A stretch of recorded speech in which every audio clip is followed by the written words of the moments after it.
Hey everybody, welcome back to Middle of the Res Road. It's Ricky, Lou, and Morgan here today.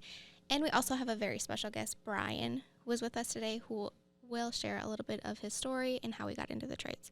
But before that, let's cover our trivia question. What do you got for us today? Okay. It's a good one.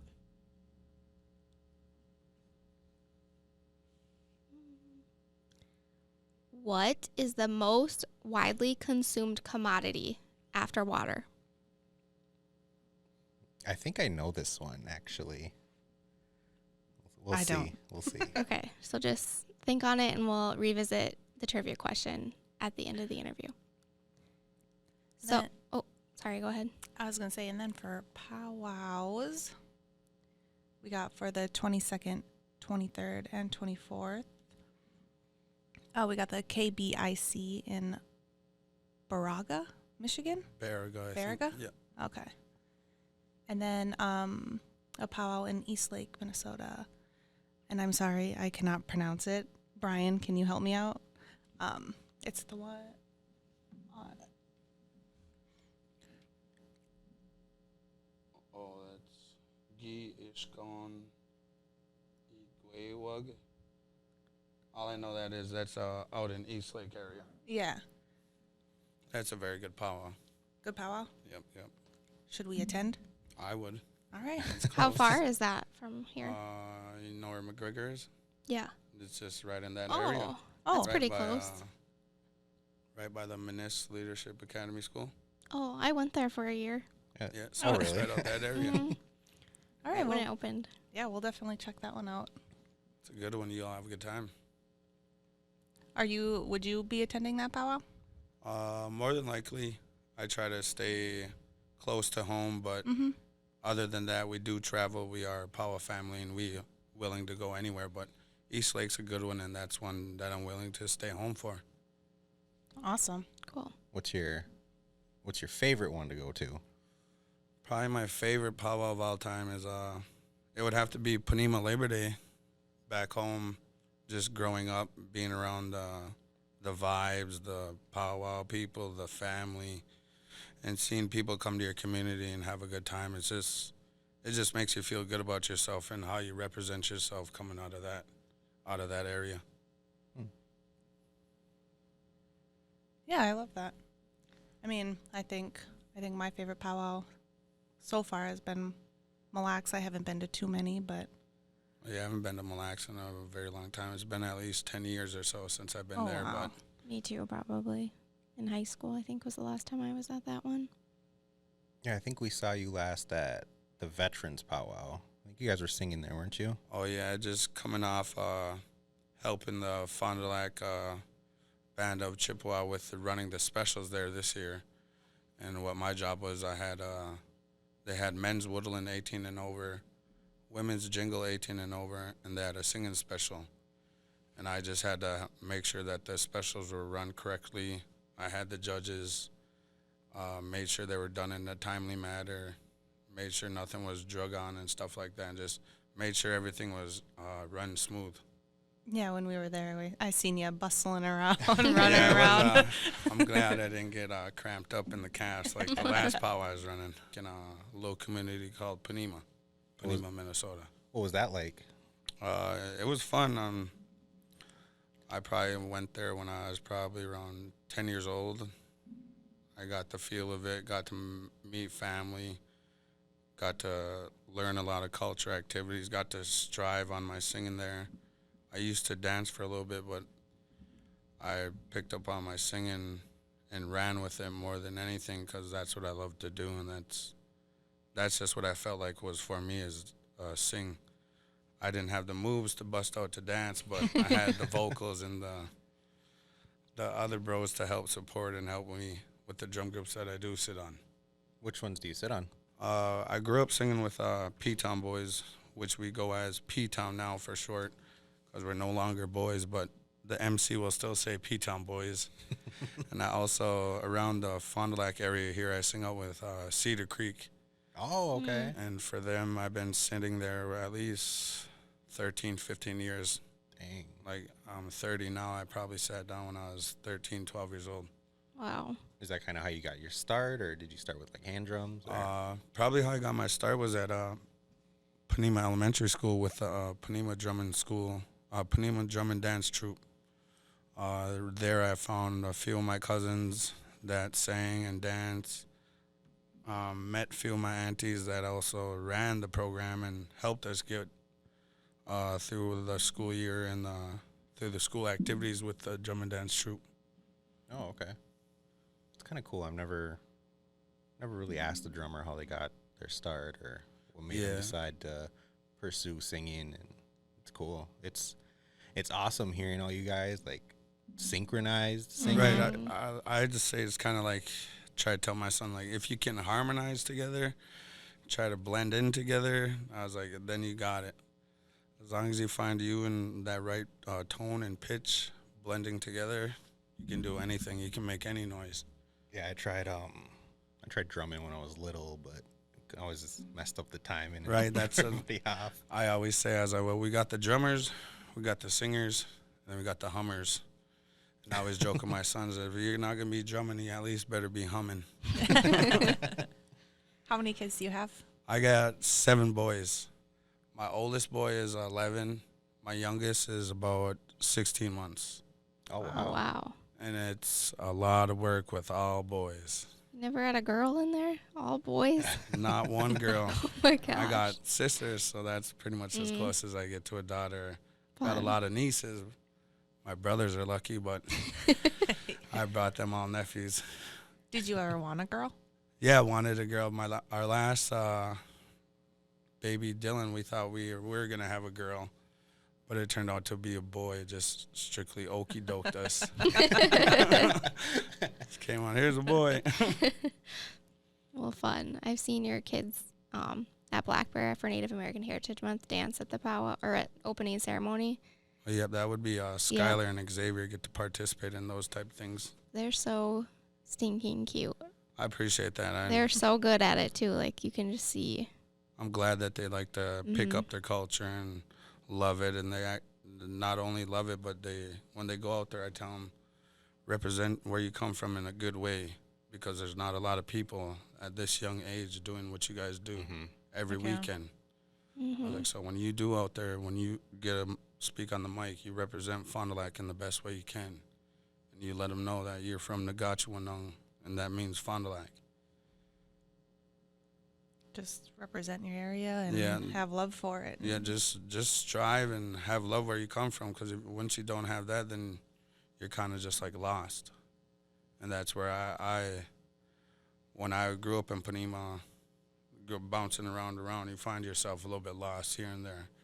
So I always want them to know that they know where they come from, and they know that this will always be their home, no matter what.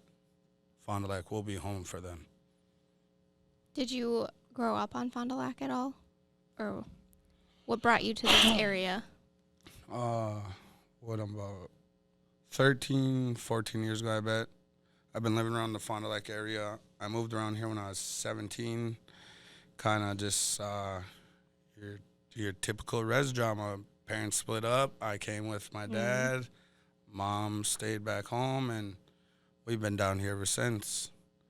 And that it's been about like 13, 14 years, and one of the best things that ever happened.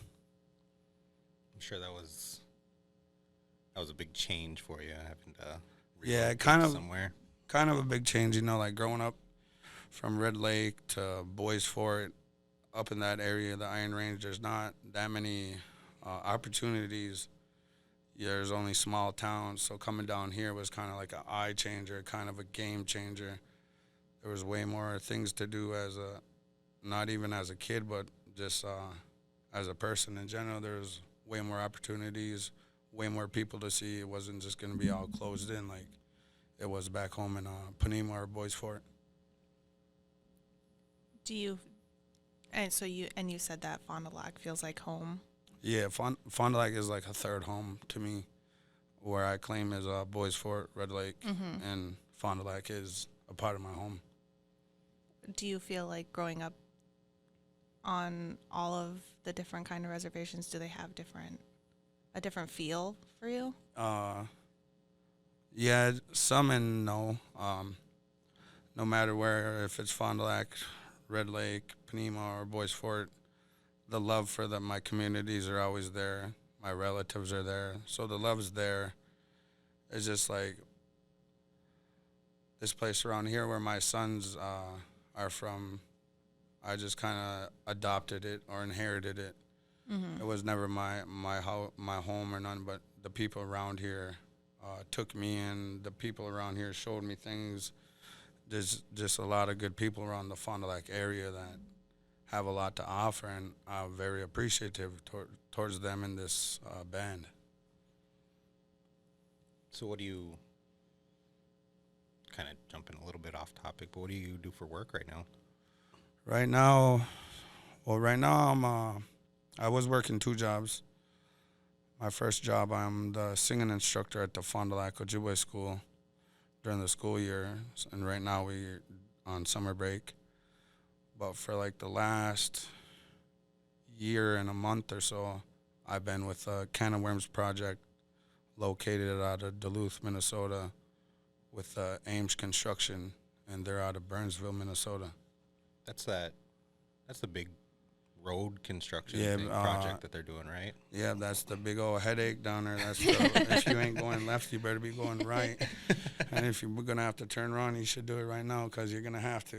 Yeah. But yeah, that's the Can of Worms project. Do you know why they call it the can of worms? I've never figured it out. I haven't figured it out yet. Okay. The only thing I can think of is that, I don't know, like if you open it up, it's Yeah, yeah. that's how it is Disaster. down there. Do you know when that's expected to be done? I've seen billboards that said till 2024. Okay. So Holy. So another 2 years or at so. least two years or more. There could always be delays, or it could be done sooner. I'm making headway down there, though. Right? Yeah. Mhm. Like I said, I've been there the last year and a half, and to see all the concrete barriers go up, the mounts go up, and all the cranes working every day, it's crazy, mind blowing how fast those guys work during the day. Are you in a union? Oh yeah, I'm with proudly with the 1091 labor union out of Duluth. Oh, okay. I like to give them a shout out. Liuna? Is that what it's called? Liuna. Yeah. Yeah, Liuna, Big Bad 1091s. Labor Nice. union. Represent. Yeah, always, always. I'm thankful for them guys. So what do you do as a laborer? Right now, as a laborer, at the position I'm at right now, I'm on the dewatering crew, and which runs from 7 p.m. to 7 a.m. And my duty is there is to stay awake, change filters, and make sure the water is flowing in and out, going good, and not the lines ain't getting clogged up with all the extra mud and sludge in the inside that it pulls out. Because they'll be going like 3 times of this room of like a tank of just filtering out the water and stuff. And Dang. I've seen them had to clean it out, and it wasn't pretty? nice, man. That wasn't nice. There was 2 guys in there. Oh no. They were really spraying at it for like 3-4 hours. I was not to spot them. So You're I just had to supervising. watch. Yeah, basically. Is it hard work at all, or? Some of it when I first entered, when I first started this, the get to where I'm at right now, I would say it was one of my first jobs was the hardest. And that was out in one of these pipe yards around the res here, I think like Kettle River area, and where we were painting them. That wasn't hard painting, but it was putting the magnets on the pipe, and then having to take off all the magnets and put them on the little stroller or whatever, and then pull them. Mm-hmm. And all the magnets added up after a while, man. So after a while, it took like 2 guys instead of 1 to push. It's a lot of hands-on. It's a lot of moving around. Some days it can be hard, and some days it could. It all depends on how your body feels that day. Okay. How do you handle the night shift? Do you sleep during the day a little bit, or? During the night shift, I get there at 7, probably hang out, do my specific duties, and then, not even gonna lie, I nap or so. I take a nap 1 hour or 2. Hey, I don't And blame then you. get up in the morning, and then go home to the wife and the kids, and then try to catch a few hours in there. But then as soon as like 9, 10 o'clock comes, the wife's up or one of the boys are awake, and then if I hear one of them up, I jump up because I don't want them to be up alone. I know how it felt to be awake alone too. Like, I'm not gonna have you guys chilling there alone. Oh. So can you take us a little bit through like your journey into how you got into the trades or the laborers? How I got into the trades or the laborers is it's always been a dream. I watched my dad work his butt off for me, my brother, and my mom all the way throughout my childhood until I was about 14. When he quit working with Red Lake Housing, he's been like a carpenter. It's always been a dream to do that type of work. I've never really thought of myself of joining the labor union. I've always thought of me joining carpenters right alongside my dad. So when I got the opportunity to join the laborers, I think it was in 2018, there was a few of us with Whitebird Services out in the pipe yard in Kettle River, and the union guys came up and, you guys want to join the union? And I was kind of in a tough boat. I knew I wanted to do this type of work, but I was kind of scared. I was scared of success. I was scared to be successful. Worried about what people would think or how they would think of me because of what I used to do and what I was trying to do now. So when I sat there, I called home. I was like, dang, they want us to join the union. I was like, I don't really know what the union is, but I know I caught a ride out here today, so I don't really got that much of a decision. I was like, it's either I'm walking off this job site today or else I'll join the union and I'll have a ride back to my car. So thought about it, and I was like, life's a risk. That's all I can do is take a chance. I took a chance with the laborers union, signed it, and that was my goal because I took this Five Skies class. I think it was 2017, 2018, and they were looking to help to get the indigenous community out in the trades, out in the work for the projects that were coming around the area. And I was hesitant at first because of the project, what was going on and what happened in the past with my family out in Sawyer. So kind of hesitant when my friend said, you should join this class with me. I was like, no, I don't. I'm good on that, bro. I'll find a different job. And I already quit at Black Bear, so I was in the move of looking for another job. I was hoping to go to Lid's Hat Shop, but my background came back and squashed that.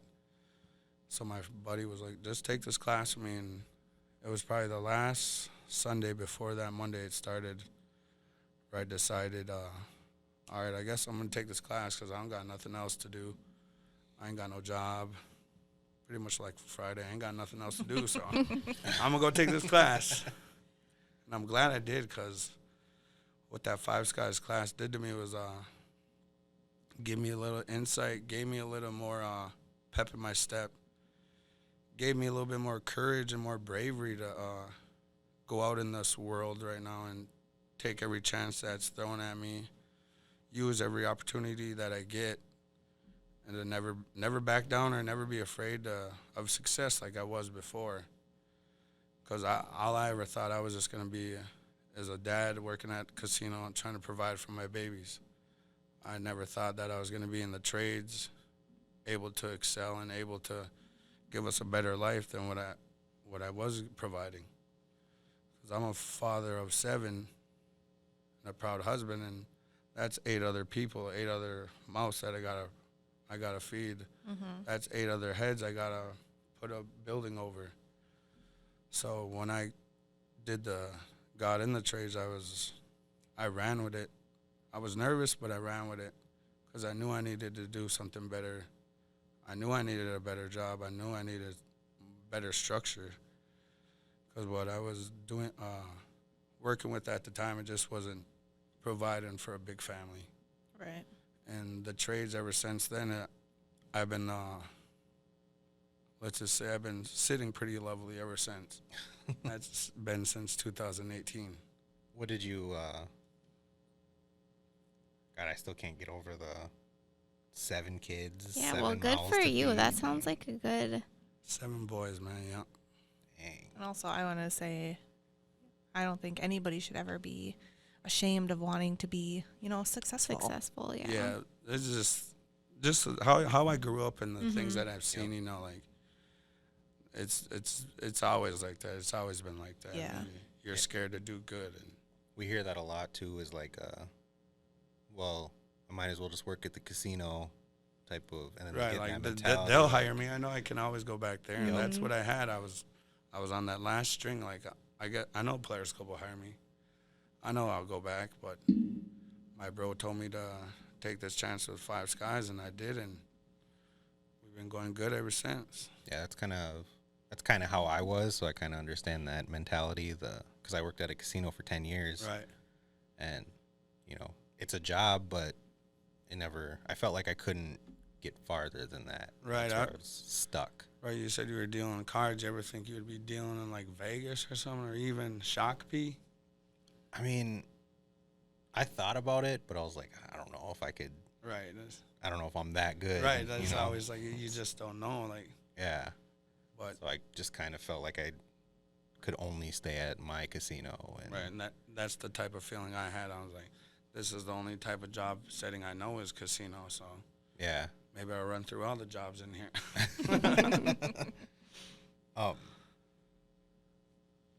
A little bit of a personal question too. You said you tried applying at Lids, but your background check came back. And do you mind if you talk about it a little bit, or You just had to answer that. you don't No, I have was to? kidding. No, yeah, that was another dream job.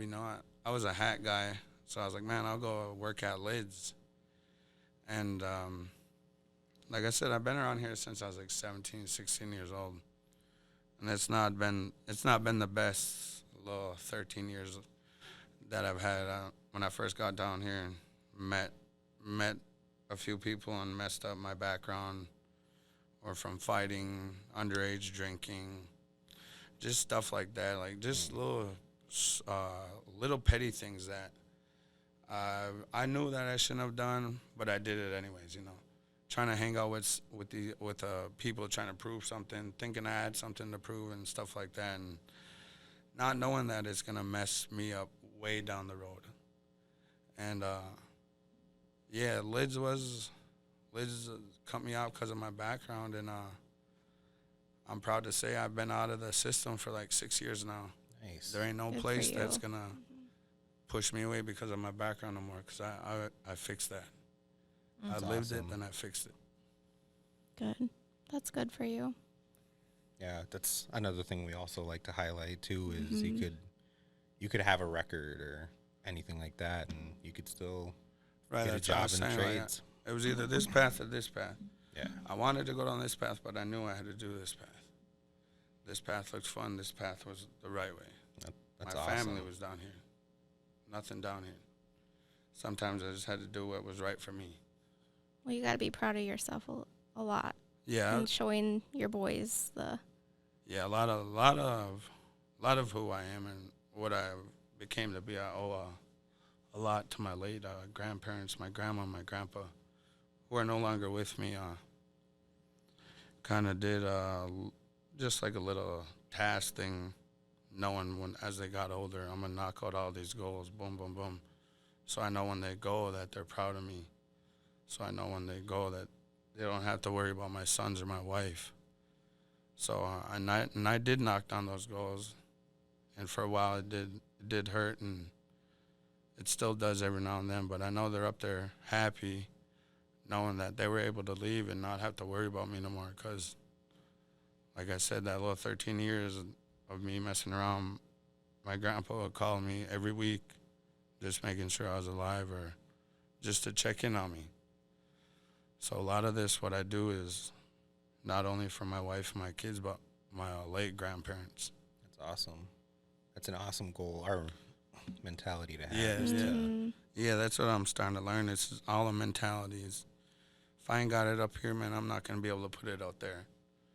That's just the way I've looked at things lately. Do you have any new goals or like for your career or outside your career? Yeah, I set a few new goals now. Now that I got a good stable position and like stable car, I want to get like a stable housing, because all I do right now is we rent. But I feel like we both work hard enough that we can have our own house for our babies. And I feel like I can work hard enough that I should have a house for my family. So my next goal on the list is to get a house for my family, either if it's in this area or somewhere 50 miles out. But I know it'll be close to this area for my sons. Mm-hmm. That's a good goal. Yeah. Yeah, that's always been a house. I just want a house. Mm-hmm. Even when I was working at Black Bear, I was like, I'm gonna get myself a house. Yeah. Are you guys in the Fond du Lac Cloquet area right now then? Right now, we live in Superior, Wisconsin. Oh, okay. I wouldn't recommend it. I was just gonna say, how is it over there? Yeah, no comment. Well, thanks for making the trip over here. Holy. Oh yeah, like I said, I just got off work at 7 this morning and laid down for a little bit, and then my uncle called, and we were like staining his log cabin, so I was already over here. Oh, good. Like, that's a trek. Right, that's Yeah. Do you work tonight too? Monday through Thursday or Tuesday through Thursday. Yep, 7 p.m. to 7 a.m. Ugh. So it differs. 1 week I'll work 3 days, and another week I'll work 4. Oh, that's still pretty good. Yeah, that's Yeah. nice. A lot of days off. Still. Thankfully, Yeah. I get the weekends off to powwow.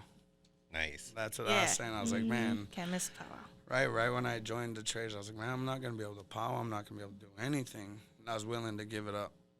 And then this crew picked me up, and they're like, you got weekends off. I was like, dang, nice. Never get that. I could. Right? Yeah, I was that's like, perfect. can you get that at the casino? Being the supervisor? What is your favorite part about your job? My favorite part about my job is probably nothing's ever the same when you go there day after day. There's always something new. There's always something different happening. But I think my favorite part is when I get to come home, when I get home in my house, and I have like sons after sons after sons running up to me. Dad's home, Dad's home, Dad's here. How was work? Finally, you're here. Your own little drum group. Yeah, yeah, that's pretty much, I live for that. I live for the end of my shift to get home where I have all these greetings, and it's my sons, and it's my wife, and then sometimes it'll be even my dog. So you guys do powwows a lot. Do you guys do any other family activities? Anything else you guys like to do? Right now, we are powwowing seems like every weekend.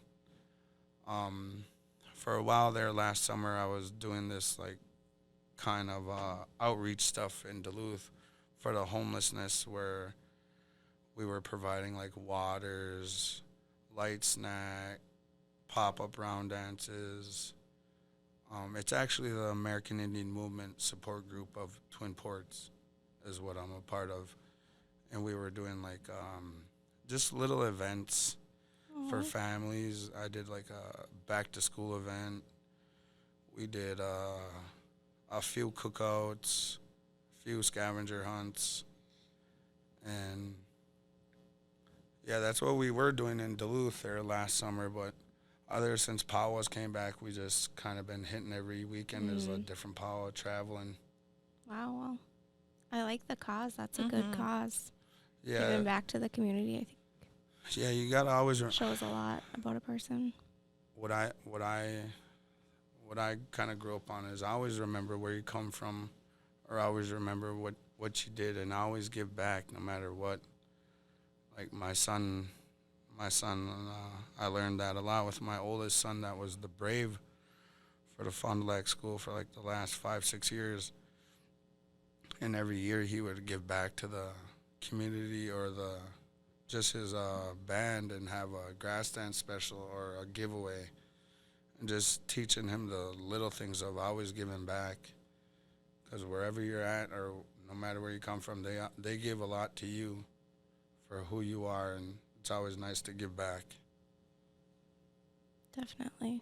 Love it. Yeah, and if you know of any events like that going on, you can always let us know and we can share it. Oh, nice. Yeah, like I said, we all started doing that last year, and I'm hoping to get back into it this summer. I just work way too much to be trying to go back out there because I was doing it during the daytime, and then I work at night, and it's hard to Yeah. stay up during the day. Yeah. You got to get your sleep. Yeah, sometimes gotta sleep. Yeah. So if you could say anything to someone who might be in your situation you were 13 years ago, what would you say? Yeah, like, with that feeling that you needed to prove something, or Like my little advice to someone who's coming up in what I've been through, or maybe what I'm going through is I remember when my grandpa always told me he told me, he didn't tell me, I heard him say before, is to always do something with a good heart, never put up a front, always be what you are and be what you can. And then if you ever come across the chance of hopping in the trades, I wouldn't think twice about it. I would just sign on the line and hand in your paper, because it's going to be one of the best choices you ever made. Like, I'm going on my 4th year in, and there's a lot of benefits and a lot of opportunities that come with this. There's always new crew members. Nothing's ever the same. You learn a lot of life skills, even people skills. It's just a lot of good things that I've learned so far with the trades, with this little 4 years that I've been in, that I'm able to pass on to my boys. And just don't be scared, and just go with it. If you have the opportunity, don't be scared and go with it. You're gonna enjoy it 10 years from now. That's awesome. That's really good advice. Yeah. Mm-hmm.